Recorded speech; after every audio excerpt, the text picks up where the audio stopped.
Hey guys, it's Chris from Fairly Awesome Podcast with your Fairly Awesome WTF movie review. Oh, what the f***? Is this for real? This week's movie is Starship Troopers 2, Hero of the Federation, and thanks to the summer sun baking my brains, kicks off the first of 3 Starship Troopers sequel reviews. I know I'm excited. If you'll recall, in Starship Troopers was the 1997 cult classic Casper Van Dien-led Humans vs. Aliens sci-fi war movie.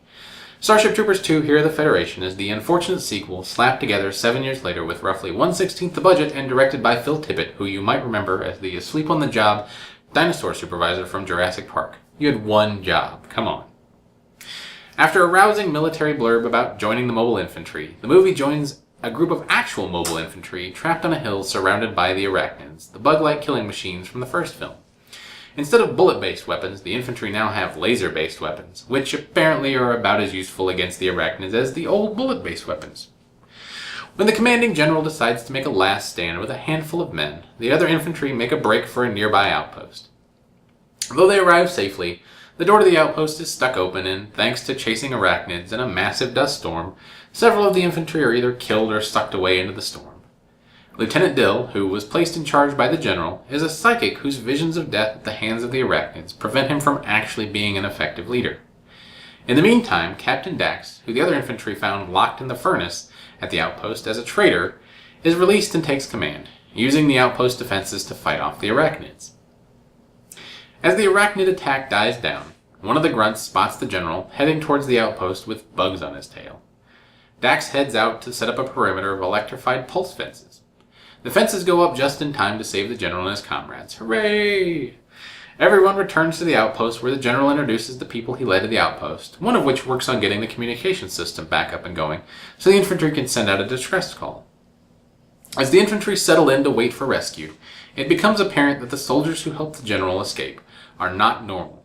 Peck, who helped fix the communications array, begins to fall apart and decompose. Soda, a female soldier who managed to sleep through the entire ordeal with the general, seduces random members of the unit and infects them with a secret arachnid weapon, a mind-controlling bug that eventually kills its host. Dax and another soldier named Sahara approached Lieutenant Dill with this news, as well as the news that Sahara is pregnant, which has reactivated her latent psychic abilities. Eventually, it's determined that the bug plans was to infect a high-ranking soldier to get their mind-control bug back to Earth to infect the population at large. Dax sacrifices himself to make sure that not only does no one infected escape once the dropship finally arrives, but that Sahara manages to get away so she can take what she knows back to high command. A year later, Sahara attends a recruiting meeting where Dax's sacrifice has been turned into propaganda for the war with the tagline, "Shed no tears for me, my glory lives forever." The recruitment sergeant encourages her newborn son to grow up quickly as the war needs fresh meat for the grinder. Would you like to know more? Well, you can't, because that's the end of the movie. Starship Troopers 2, Hero of the Federation, suffers badly from, among other things, the ridiculously cut budget as compared to the first film. I've no doubt that nearly all of the $7 million it cost went into making the CGI for the arachnids. None of the main characters from the original Starship Troopers returns to the film, and the movie takes almost nothing from the Robert A. Heinlein book. The sets appear to be entirely indoor in front of green screen sets, even the quasi-outdoor outpost shots. The film quality has a handy-cam-esque feel to it. The live-fire weapons have been replaced with laser weapons, which are really just guns with flashing lights on the end of them. I suppose really we should be impressed by what they managed to do with such a crap budget. Then again, they could have saved a buttload of money and just not bothered.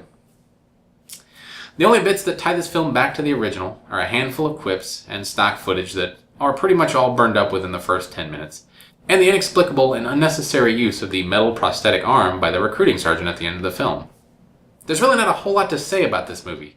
As far as actors go, you'll recognize a few faces, including Richard Burgi as Dax and Brenda Strong as Sergeant Rake, both of whom have a long list of TV appearances, and Ed Lauder as General Shepard, who you'll probably remember as the Colonel from the dismal X-Files episode about the face on Mars. Nothing much else really sets the movie apart from any other schlocky B or C movie outside of sharing the name of a far less terrible movie. If you weren't a big fan of the original Starship Troopers, it's a safe bet you're not going to like this movie. If you were a fan of the original, you're probably still not going to like this movie.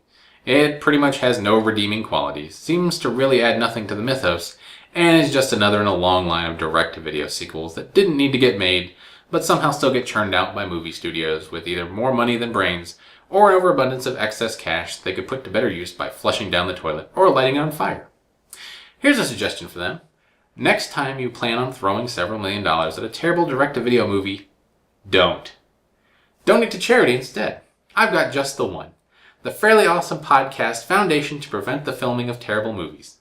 Your donation takes money you were going to foolishly spend on making a terrible movie and instead puts it in the hands of people who can come up with something better to do with it. Like us. I hope you've enjoyed hearing about Starship Troopers infinitely more than I enjoyed watching it. Be sure to subscribe here on YouTube for our video updates. Leave any comments or suggestions for movies you'd like to see down below. Follow us on Twitter at Fapcast, like us on Facebook, and unless shitty movies are fed to the meat grinder that is the war against the bugs, we'll see you next time.